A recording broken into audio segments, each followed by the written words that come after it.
She's walking down 110th Street. She's causing new potholes. The Ninja Turtles are having to do new drywall and fix their Very bookcase. expensive in New York. And she's upset that people found her attractive. I hear a lot of people upset about the fat pride issue, fat shaming, and I want to hear from you. I want to know why, whichever side you're on. What is it about the other side that upsets you? Because this is an issue where there's a lot of controversy, but sometimes people can't articulate why exactly. I'll tell you exactly what it is for me. It's the compulsion of language. It's not about chubby women. It's not about mansplaining. Here's what I think people need to remember. Most men find most women attractive. Yeah. Okay, everyone in this room has who has a girlfriend or mothers, sisters. I can think of everyone right just connecting from us, at least 12 women, a variance of 8 inches and probably 60 pounds between them, and all of them would be considered attractive. So let me say, we do not expect women to look or be one way. Men don't expect that. No. My problem with the fat pride movement is when you demand that we deem all women to be attractive in all ways. It's the compulsion of language. Reasonable? Let me know. So here is what's happening right now. There's a show on Netflix again launching called Insatiable, and there's already a petition to stop it. Let's roll a clip so you have some context for it. My name is Patty. High school was a nightmare. Fatty Patty's huge. Every day I wondered, how much more of this can I take? Right here. Look! Patty's hot! Having my jaw wired shut lost me more than just my summer vacation. Now, I could be the former fatty who turned into a brain. Or an athlete. Or a princess. We have had enough of this. You can go. I don't even think the show is out yet, if I'm not mistaken. No. It doesn't stop people from already being outraged. Cue the tweets. My favorite one here is, it says, "This is still telling kids to lose weight to win." Yes. Bad idea. Bad idea to lose weight, right? The response really shouldn't be all that surprising, given the long list of fat pride leading romantic comedies, which brings us to this week's 7+1. You forgot the one in the chamber. There's always one in the chamber. And by the way, we have like 3 magazines today, just so you know, because but these were the most popular, of course, fat pride films that a lot of people don't realize. Number 7 was size 27 dresses. That was a big one. That was very popular. And number 6 is actually a sequel to another one, but You've Got Heart Disease. That was a big one. Check your inbox. Oh my gosh. Number 5, She's All Fat. In case you didn't know. Number 4, The Devil Wears Lane Bryant.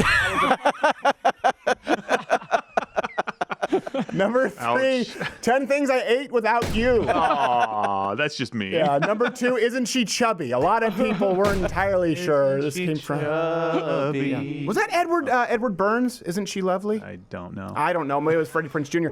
Number 1, How to Crush a Guy in 10 Seconds.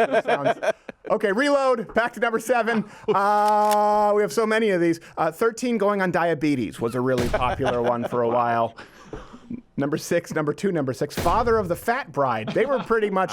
Yeah, different. At that point, they weren't even really original. No. It was like doing the Ocean's 11 with women, only fat. Oh, jeez. Number 5, Failure to Lunch. That was one. And it's an ill-fated sequel.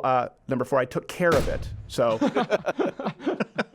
Number 3, all you can eat breakfast, brunch, lunch, dinner, second dinner, cocktail hour, midnight snack at Tiffany's. That was one. Also was really racist with the fat Asian Mickey Rooney. Yes. Oh, yeah. Yeah, that was very insensitive. Really weird, John Hughes classic number 2, 16 cheeseburgers. Oh. Makes sense. Again with the racist Asian character. Again with the racist Asian character. But hilarious, nonetheless. That was Fat Duck Dong. And number 1, there, Girl Interrupted by a Coronary. Reload, we have another 7 for you. Number 7, While You Were Sleeping, I Raided the Fridge was another one. Number 6, That happens, yeah. Portly Woman. That was one that Jason Alexander, little known fact in that film. Number 5, He actually played the portly woman. it's true, Can't Run Away Bride. That was one. Struggles. Oh, I see that. Number 4, 50 Shades of Grey, fat version. I don't even. It's like the expurgated version of 50 Shades of Grey with fat. Starring Lena Dunham. It's like they're getting lazy and desperate for time. Yeah, it's almost. I think some of these are straight to video. Number 3, The Sisterhood of the Unnecessary but Actually Necessary Maternity Pants. Ouch. Jeez. Number 2, P.S. I Ate You. And it was actually a sequel. No, wait, I always get these confused when Sleepless in Seattle was not actually one, but number one was when Harry fed Sally. That was a big one. And of course, actually, the plus one top rom-com fat pride film of all time is I Feel Pretty, starring Amy Schumer. That's been this week's 7+1. You forgot the fan in the chamber. Always forget. That's how it ends all the villains. The Germans. You're out. No, I'm not. By the way, hit the bell. Join Mug Club if you haven't hit the notification bell. That's what keeps us going. We do the show every single day, full hour. And if you want to try it out, live streams every Thursdays, 8 p.m. Eastern. Okay. So I think the fat pride issue, this really is more symptomatic of the left. And it's the root causes here are greed, enablement, and ingratitude. And these are the same things with every other problem you see from the left. So what happens if someone is greedy and you enable them? It ultimately leads to complete and total ingratitude. Yeah. How do I mean this? Greed. Let's start with the left. Let's go economically and then move into fat pride. Yeah. For example, today's progressive left, they accuse the wealthy of being greedy. But the wealthy aren't the ones trying to take anything from you. When we talk about the wealthy, the 1%, I think it's joint, depending which number you use, 300-something thousand or 400-something thousand joint household income. Yeah. They pay most of the taxes. Okay, we're not talking about the economic system injustice or someone who works at Bear Stearns. We understand. But the truth is, when you're just looking at the general population, it's the progressive leftists who are the ones trying to take what others have earned. Healthcare, universal income, internet, and of course the greed parallels with obesity. You're the greedy pig who ate too much. The non-obese people are not trying to take your food. You're taking theirs. And then you're mad that they're just not on board with it. So then it leads us to enablement with the fat pride issue. And I think that's probably the one that people are the most obvious. Yeah. The left enables bad behavior because it feels good. Yeah. As long as it feels good, it's about, rather than examining themselves and reflecting, good. Okay, we've done this before. How much flack have we caught for this? Let's use a few examples. AIDS. AIDS was something specific behavioral patterns lead to catching AIDS. Don't judge! It's as perfectly legitimate a lifestyle as anyone else's. Okay, how about a lifestyle called... We should all be getting AIDS. You should be so lucky! You get AIDS, and you get AIDS. Oprah, by the way, said I think 2 in 5 heterosexual couples by like 1995. We have that sometime. We did it in a 0. Just search Steven Crowder. That's an advertisement. It was an AIDS surplus she had to give out. Hey, by the way, the lifestyle is called not having sex with men in truck stop stalls. Yeah. Yeah, that's it. It's the single most preventable disease in human history. It's 100% preventable. How about instead we have a pill? How about no pill? How about you just don't have orgies in truck stops? Let's go with the pill. Okay, so another example. I mean, obviously abortion. Yeah. You have no right to judge. It's just as moral of a choice whether you're pro-life or pro-choice. Listen, you have the right to judge. We've enabled women to make it as easy, actually easier, than putting a child up for adoption. If you're a serially unemployed loser, let's just give them universal income. Right. It's a human right. You don't know. That's the word, right? Nuance. Yeah. According to Anna Kesper, it's nuance. Everything is nuanced. Giant fat land whale? Who are you to judge? They're just as healthy and beautiful as everyone else.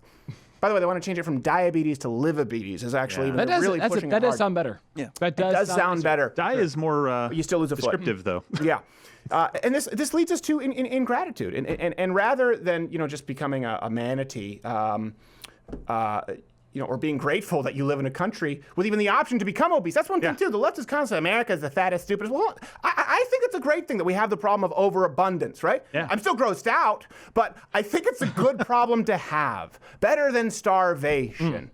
And you have all of the tools readily available to fix it. Instead, people bitch. Yep. They bitch because you now feel entitled to not only a seriously grave health risk, but entitled to other people's opinions regarding your beauty. That's the issue here. You demand that the public opinion change in the face of evolutionary biology and, by the way, scientific medical consensus. Not only, let's not even say consensus.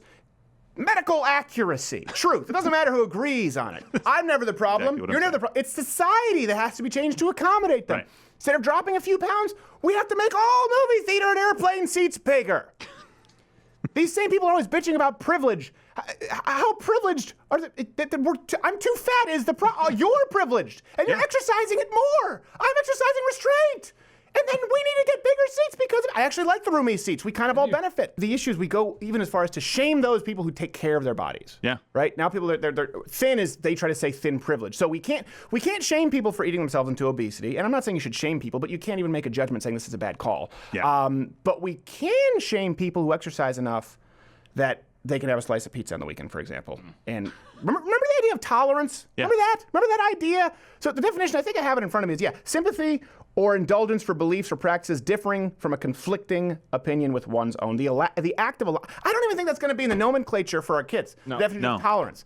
It used to be, don't make fun of fat people. We all agree. Don't be a bully. Of course, that's fine. Listen, I was chubby 7th, 8th, 9th grade. I was short, fat, then really tall and skinny. I didn't shave until I was 21. The definition is the act of celebrating everything. Exactly. Yeah. That's a big difference. The left doesn't even allow differing opinions anymore. Yeah. They're blatant in the fact that they must engineer public opinion to match theirs exactly, or they will gaslight you.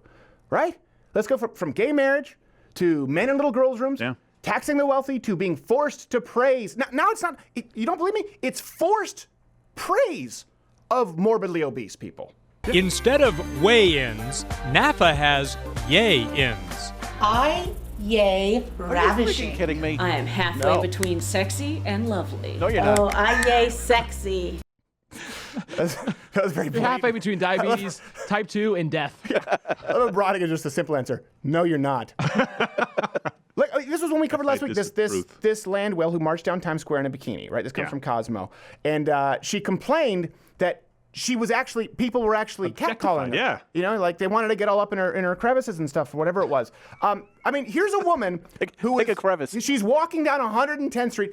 She's causing new potholes. The Ninja Turtles are having to do new drywall and fix their Very bookcase. expensive in New York. And she's upset that people found her attractive. This is the problem people have. It's the compulsion of life. The definition of tolerance is predicated on the idea of understanding and compromise that we just talked about. So tell me, where is it? We just talked about gay marriage, transgender issues, wealth redistribution. Right now, fat pride. Tell me, where is the offered compromise from the left on any of those issues I just mentioned? Any of those issues I just mentioned, you have to tolerate. They have to be willing to find a middle ground. Name one.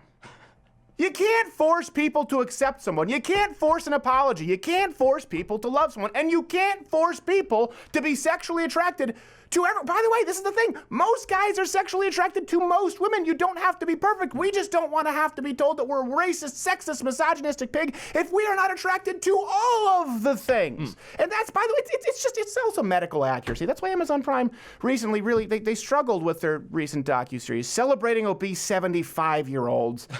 It's not coming down the pike anytime soon. Not gonna happen. If you like this video, subscribe or click the notification button next to the subscribe button, because YouTube's decided that subscribing doesn't mean anything. And if you want to actually know about our videos coming out, you have to hit the notification button. Also, if you're a fan, you want the daily late night show, subscribe to Mug Club at louderwithcrowder.com/mugclub. Thanks for stopping. This is just, it's girthy.